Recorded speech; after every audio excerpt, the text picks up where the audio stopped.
समुद्रातील जहाज किंवा नदीवरची बोट किंवा नाव जी आहे ती पाण्यामध्ये आहे म्हणून कधी बुडत नाही, तर बाहेर कितीही पाणी असू द्या, कितीही खोल असू द्या, यानं काहीही फरक पडत नाही. पण ज्या वेळेस ते पाणी त्या नावेमध्ये किंवा त्या बोटीमध्ये शिरायला लागतं ना, त्यावेळेस मात्र त्या आतल्या पाण्यानं भल्या भल्या बोटी बुडालेल्या आहेत.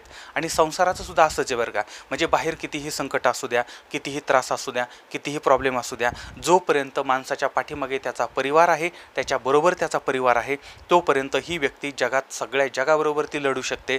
पण जर घरामध्येच वाद असतील, घरामध्येच भांडणं असतील, तर मात्र तो माणूस काहीही करू शकत नाही. दौंड तालुक्यात अशी एक विचित्र आणि दुःखद घटना घडलेली होती, ज्याच्यामध्ये तो माणूस जो आहे तो अत्यंत शांत होता, सरळ स्वभावाचा होता, प्रेमळ होता. पण त्याला घरातून जो मानसिक त्रास होता, या त्रासातून या माणसानं स्वतःचाच परिवार संपवून टाकलेला आहे.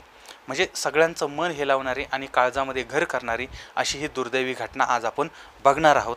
तत्पूर्वी दर्शना पवार हत्याकांड जे आहे त्याचे अपडेट आत्ता समोर आले होते, तर त्याबद्दल आपण काही थोडीफार माहिती घेऊया. तर काल आपण याच्याबद्दलचा व्हिडिओ बघितलेला होता. आता याच्यामध्ये आता दर्शना पवार यांची जी हत्या आहे ती हत्या त्यांचा मित्र जो आहे राहुल हंडोरे याने केलेली आहे. आता दर्शना आणि राहुल हे लहानपणापासून एकमेकांना ओळखत आहेत.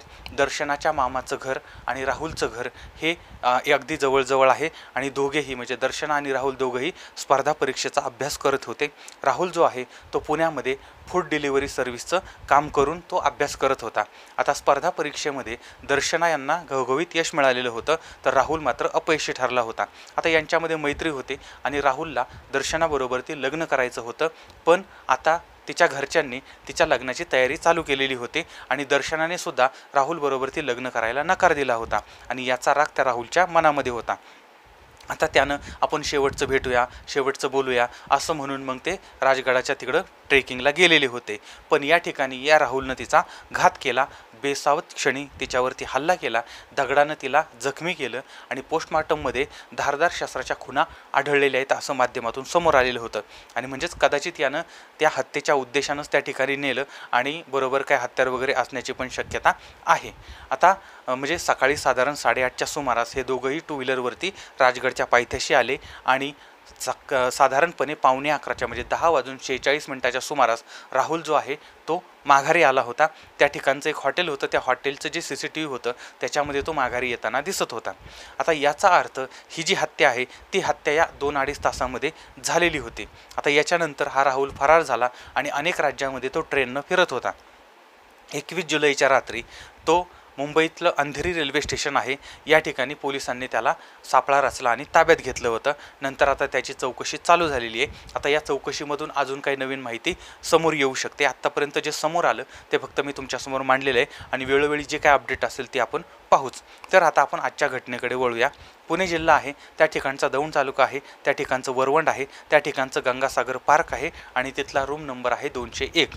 आता या ठिकाणी डॉक्टर अतुल शिवाजी दिवेकर यांचं वय साधारण 42च्या आसपासचं आहे. यांच्याबरोबर ती यांच्या पत्नी पल्लवी वय साधारण 35च्या आसपासचं आहे. हे पती पत्नी राहत आहेत. यांना अद्वित नावाचा एक 10-12 वर्षाचा मुलगा आहे. वेदांतिका नावाची एक 5-7 वर्षाची मुलगी आहे. आता दिवेकर फॅमिली ही मूळची वरवंडची आहे आणि या ठिकाणचे हे भूमिपुत्र आहेत.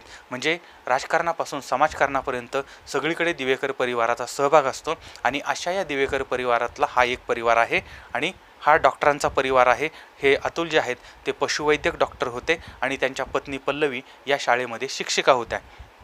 पतीची प्रॅक्टिस चांगली चाललेली होती, पत्नीची नोकरी चालू होती आणि मामाच्याच मुलीबरोबरती अतुल यांचं लग्न झालं होतं. जवळचं नातं होतं, सगळे पाहुणे रावळे होते, भावकी होती, असं सगळं आजूबाजूला होतं.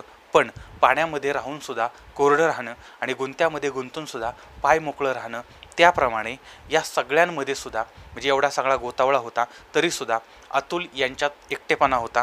पत्नीबरोबर ती यांच्यामध्ये पत्नी आणि पत्नीमध्ये वाद होते, छोट्या छोट्या कारणांनी भांडण होत होतं आणि याबाबत काही जवळच्या नातेवाईकांशी यांचं बोलणं वगैरे झालेलं होतं.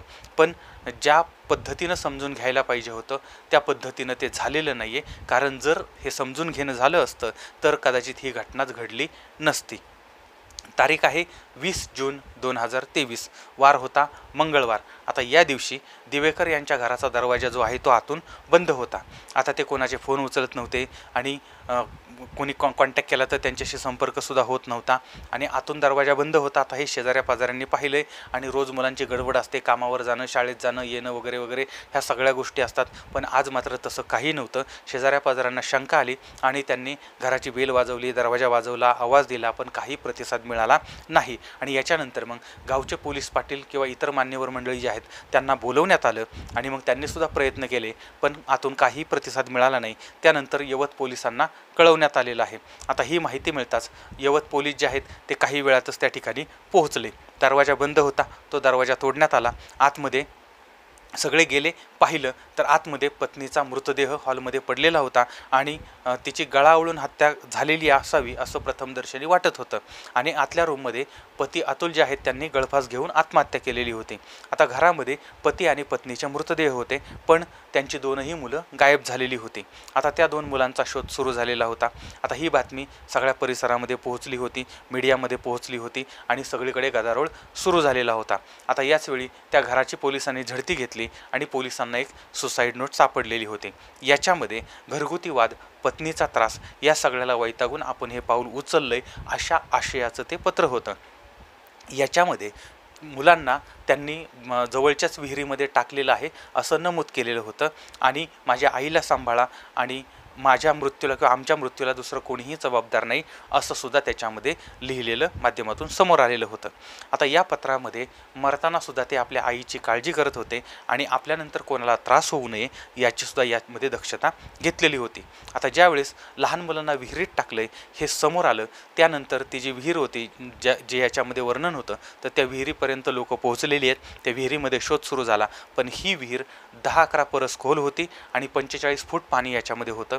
यामुळे त्याचा आता उपसा चालू झालेला होता आणि मग जवळजवळ 2-3 मोटार त्यासाठी लावल्या होत्या आणि रात्री साधारण 8:30 वाजताच्या सुमारास मुलगी वेदांतिका हिचा मृतदेह सापडला आणि रात्री 11:45च्या सुमारास मुलगा ह्याचासुद्धा मृतदेह सापडलेला आहे. आणि त्यानंतर हे 4ही मृतदेह यवत आणि त्यानंतर ससून रुग्णालयामध्ये पोस्टमॉर्टमला पाठवण्यात आले. आता त्या दिवशी रात्री साधारण 12च्या सुमारास पोलिसांनी श्वान पथक घेऊन त्या घराची पुन्हा एकदा कसून तपासणी केलेली होती. एका बाजूला पोस्टमॉर्टम चालू होतं, दुसऱ्या बाजूला पोलिसांची कायदेशीर कार्यवाही चालू होती.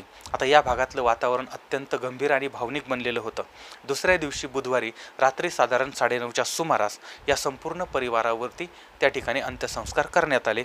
विचार करा, या ठिकाणी ज्या लोकांनी हे सगळं पाहिलंय त्या लोकांची अवस्था काय झाली असेल. तर अशा पद्धतीची ही घटना आपल्यासमोर आलेली आहे. आता जी गोष्ट माध्यमातून समोर आली ती मी तुमच्यासमोर मांडलेली आहे. आता अजूनही याचा तपास चालला आहे. काही नवीन माहिती, वेगळी माहितीसुद्धा आपल्यासमोर येऊ शकते आणि तुम्ही जर समजा या भागातील असाल आणि तुम्हाला जर याबद्दलची काही माहिती असेल नवीन वेगळी, तर तीसुद्धा तुम्ही कमेंट बॉक्समध्ये जरूर कळवा.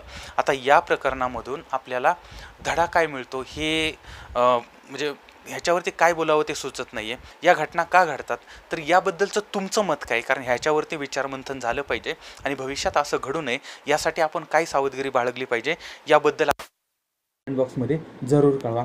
पुन्हा भेटूया नवीन स्टोरीसह, नवीन घटनेसह पुढच्या भागामध्ये. तोपर्यंत धन्यवाद.